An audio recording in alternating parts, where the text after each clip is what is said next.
नमस्कार दोस्तों। Mannu short and classes में आपका हार्दिक स्वागत है। डिक्टेशन स्टार्ट होगी 100 शब्द प्रति मिनट ठीक 3 सेकंड बाद।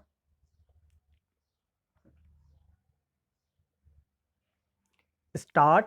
सहसा मेरी 5 वर्ष की लाडली बेटी मिनी अगड़ बम बगड़ बम का खेल छोड़कर खिड़की की तरफ भागी और जोर जोर से पुकारने लगी, कोमा काबुली वाले, ओ काबुली वाले स्टॉप। मैं इस समय उपन्यास लिख रहा था। स्टॉप। नायक कोमा नायकी को लेकर अंधेरी रात में जेल की ऊंची खिड़की से नीचे बहती नदी के जल में कूद रहा था।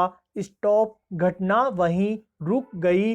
स्टॉप। सोचने लगा, मेरी बेटी कितनी चंचल और बातूनी है। स्टॉप। अभी कुछ पल पहले वह मेरे पैरों के पास बैठी खेल रही थी कि अचानक उसे यह क्या सूझी। स्टॉप। मिनी के इस काम से मुझे अचरज तो नहीं हुआ, पर परेशानी जरूर महसूस हुई। स्टॉप। मैंने सोचा, कोमा बस अब पीठ पर झोली लिए काबुली वाला आ खड़ा होगा। कोमा मेरा 17वां अध्याय अब पूरा नहीं हो सकता। स्टॉप। जो ही काबुली वाले ने हंसकर मुंह फेरा और मेरे घर की ओर आने लगा, त्यों ही वह घर के अंदर भाग आई। उसके मन में एक झूठा विश्वास था कि काबुली वाला अपनी झोली में उसी की तरह के 2-4 चुराए गए बच्चे छिपाए रहता है। स्टॉप। इधर काबुली वाला आकर मुस्कुराता हुआ मुझे सलाम करके खड़ा हो गया। स्टॉप। आदमी को घर पर बुलाकर कुछ न खरीदना अच्छा नहीं लगता, कोमा, इसलिए उससे कुछ खरीदा। स्टॉप। 2-4 बातें हुई।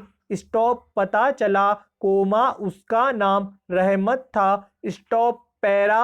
अंत में उठकर चलते समय उसने पूछा, बाबू, कोमा तुम्हारी लड़की कहाँ गई। स्टॉप। मैंने मिनी के डर को पूरी तरह खत्म करने के लिए उसे भीतर से बुलवा लिया। स्टॉप। वह मुझसे सटकर काबुली के चेहरे और झोली की ओर शक भरी नजर से देखती हुई खड़ी रही। स्टॉप। काबुली उसे झोली के अंदर से कुछ सूखे मेवे निकाल कर देने लगा, पर वह लेने को किसी तरह राजी नहीं हुई। स्टॉप। दुगने डर से मेरे घुटने से सटक कर रह गई। स्टॉप। कुछ दिन बाद एक दिन सवेरे किसी काम से घर से बाहर जाते समय देखा कि मेरी नन्ही बेटी दरवाजे के पास बेंच के ऊपर बैठी अपनी सिर पैर की बातें कर रही है। स्टॉप। काबुली वाला उसके पैरों के पास बैठा मुस्कुराता हुआ सुन रहा है। स्टॉप। पैरा।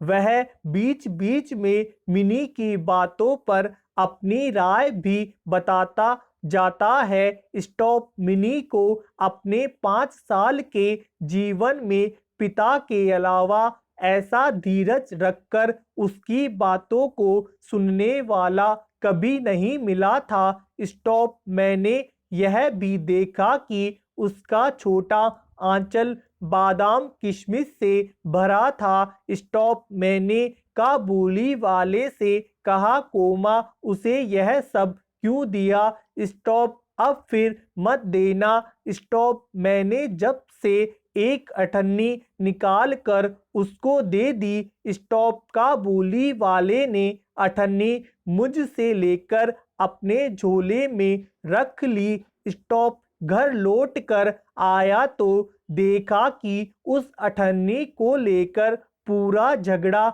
मचा हुआ है। स्टॉप। मिनी की माँ उससे पूछ रही थी, कोमा तुझे यह अठन्नी कहाँ मिली? स्टॉप। मिनी कह रही थी, कोमा काबुली वाले ने दी। स्टॉप। मैंने मांगी नहीं थी, उसने खुद ही दे दी। स्टॉप। मैंने मिनी की माँ को समझाया और मिनी को बाहर ले गया। स्टॉप। पता चला कि इस दौरान काबुली वाले ने लगभग रोज आकर मिनी को पिस्ता बादाम देकर उसके नन्हे दिल का विश्वास पा लिया है।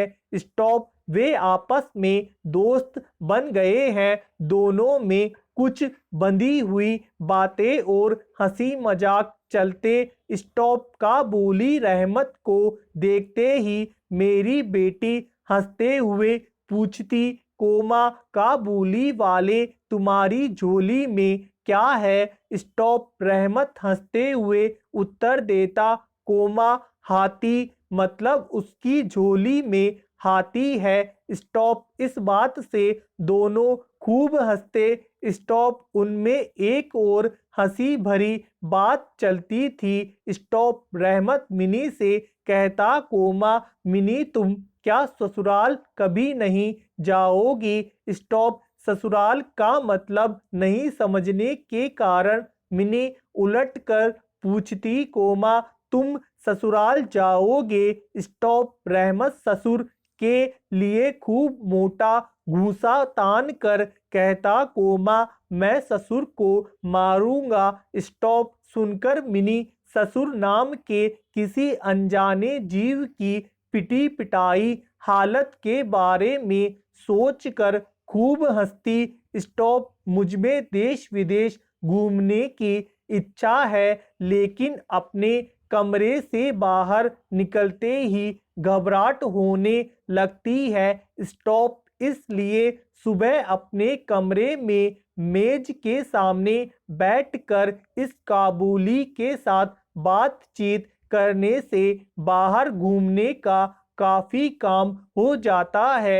स्टॉप। वह टूटी फूटी बंगला में अपने देश की बातें कहता है और उसकी तस्वीरें मेरी आंखों के सामने आ जाती है। स्टॉप। लेकिन मिनी की माँ बहुत शक्की स्वभाव की महिला थी। स्टॉप। रहमत काबुली वाले पर उन्हें भरोसा नहीं था। स्टॉप। उन्होंने मुझसे बार बार उस पर खास तौर से नजर रखने के लिए प्रार्थना की। स्टॉप। उनके शक को हंसकर उड़ा देने पर उन्होंने कई सवाल किए, क्या कभी किसी के बच्चे चोरी नहीं हो जाते? स्टॉप। एक लंबे चौड़े काबुली के लिए एक छोटे से बच्चे को चुरा ले जाना क्या बिल्कुल नामुमकिन है? स्टॉप। मुझे मानना पड़ा कि ये बातें नामुमकिन नहीं है, लेकिन मैं इस कारण भले मानस रहमत को घर आने से मना नहीं कर सकता था। स्टॉप। पैरा। हर वर्ष माघ के महीने के बीचों बीच रहमत अपने देश चला जाता। स्टॉप। इस समय वह अपना सारा उधार रुपया वसूल करने में जुटा रहता। स्टॉप। लेकिन फिर भी एक बार वह मिनी से जरूर मिल जाता। स्टॉप। जिस दिन सुबह समय नहीं मिलता तो शाम को आ पहुंचता। स्टॉप। कभी कभी अंधेरे कमरे में उसे बैठा देखकर सचमुच भय सा लगता। स्टॉप। लेकिन जब उन दोनों की भोली भाली बातें सुनता तो हृदय प्रसन्नता से भर उठता। स्टॉप। एक दिन सवेरे मैं अपने कमरे में बैठा पढ़ रहा था। स्टॉप। तभी सड़क पर बड़े जोर का हल्ला सुनाई पड़ा। स्टॉप। आंख उठाई तो देखा, कोमा दो पहरे वाले अपने रहमत को बांधे लिए आ रहे हैं। स्टॉप। उसके पीछे तमाशाबीन लड़कों की टोली चली आ रही है। स्टॉप। रहमत के शरीर और कपड़ों पर खून के दाग हैं। स्टॉप। एक पहरे वाले के हाथ में खून से सना छुरा है। स्टॉप। मैंने बाहर आकर पहरे वालों को रोक कर पूछा, कोमा मामला क्या है। स्टॉप। मालूम हुआ कि हमारे एक पड़ोसी ने रामपुरी चादर के लिए रहमत से कुछ रुपया उधार लिया था। स्टॉप। समाप्त। दोस्तों लाइक और शेयर जरूर करें। धन्यवाद।